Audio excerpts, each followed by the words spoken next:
Ngeke bafetha kalilanga kangaka namhlanje uwarrant officer Carl Sander kuMadlanga Commission. Nizakhumbula mosizolo kulapho bekesixela khona ngendlela akahlukumezeka ngayo emsebenzini waze waendapha echolwa nangokutshontsha ezaziyobisi eziworth more than 200 million le ePortshepstone kulanto efaka oGeneral Sinona ke. Ningalibalanga nje nokuthi enye into beke sayikhalazela yinto lokwenza necoffee machine yakhe eyathi yatshontshwa pha wajika yena waze wenziwe nama lie detector test engayiyeka ngaphofu into yokuthi usayifuna bafethu some irritator and usayifuna yini coffee machine yakhe. Yazi vele ngikhumbuza into lokwenza no General Nhlanhla Mkhwanazi umuntu nje nimsukele nothatha idoketi zakhe into efana nayo yona le sibamsukele nje bayotshontsana necoffee machine yakhe.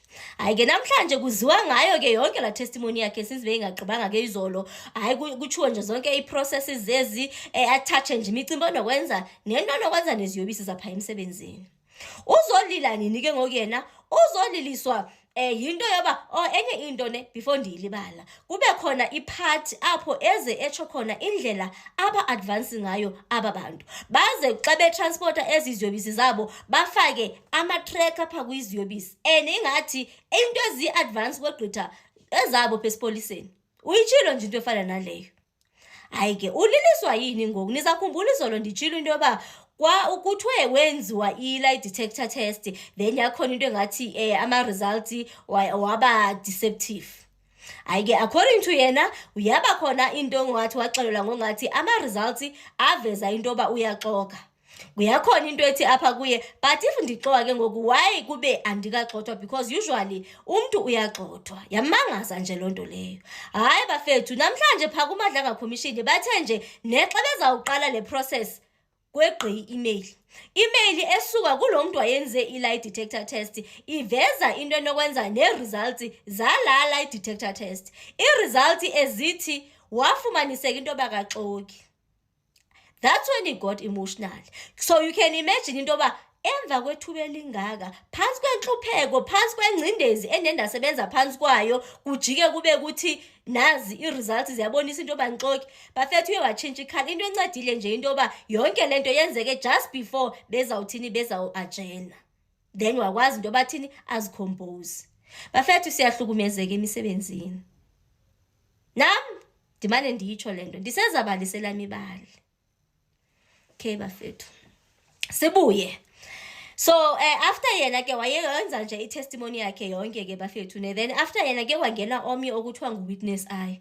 Witness I lona bekefuna into yoba abe ngu-witness I and then i-testimony yakhe ibe in camera. Hayi ke i-application yakhona iye yavunywa into yoba izaba in camera but amagama akhe sizawaziswa. So kutshiwo uba ngubani ke ngucolonel ngubani kuDumane I think so. Yena ubonakala ingathi i-undercover cop kwicala lakwa crime intelligence. Yena ke yi-undercover manyanya not lanto Brown Mokgotsi. Ngoye ke omnye ofike naye uthetha phakathi kwezaziyobisi but i-testimony yakhe ndizaza nayo yodwa phi ecaleni.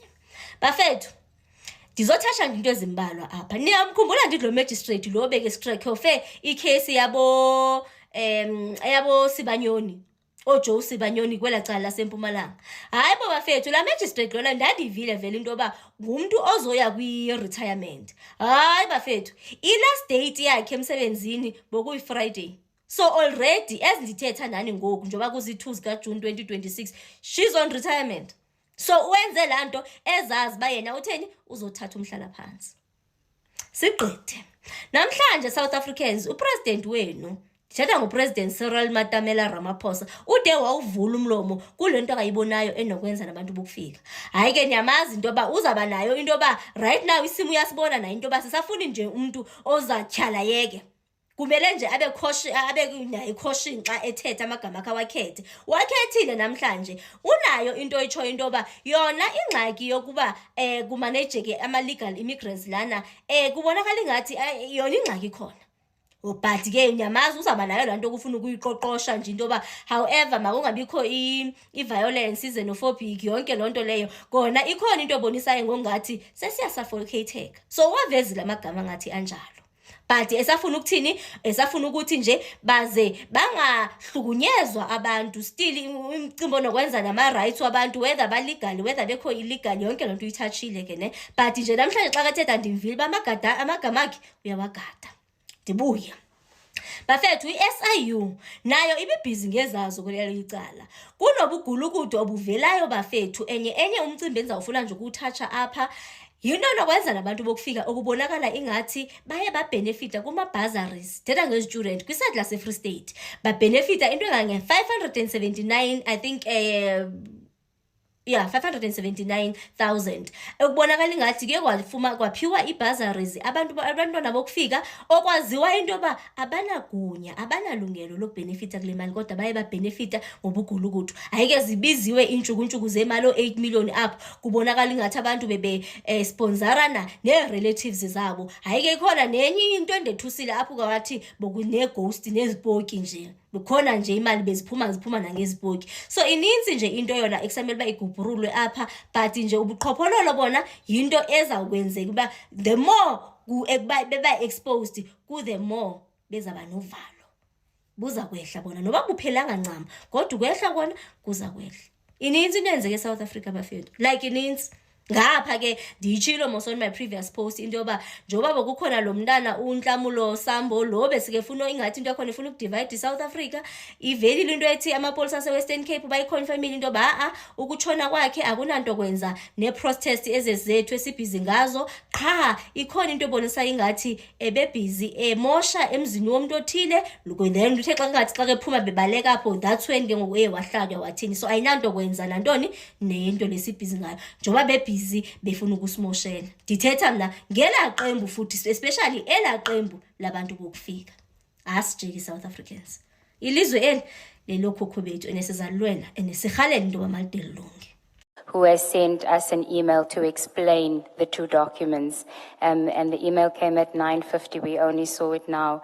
It says the test was conducted by Captain Nell. All polygraph tests are subjected to 2 quality reviews.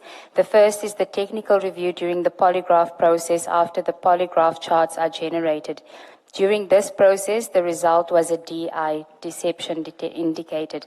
The polygraph result was communicated to the examinee during the post-test interview. The results on the summary were obtained after the tests were done. This is in relation to the first report. Later, during the administrative review process, the reviewer went through all documents and found that the polygraph examiner had made serious errors during the polygraph examination process. Reviewer's report is attached, which is the unsigned one. We will see if it is the signed one now. A non-conformance was opened and investigated against the polygraph examiner. The test was considered invalid so that the examinee was not prejudiced by the errors of the polygraph examiner. The polygraph examiner in question was stopped from conducting any further polygraph examinations thereafter. So, effectively, the warrant officer was exonerated. He was, Chair. All right. That probably means all of those tests were...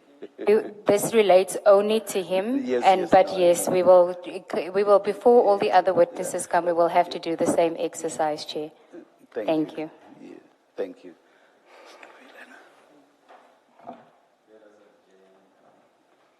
We are done with the witness, Chair.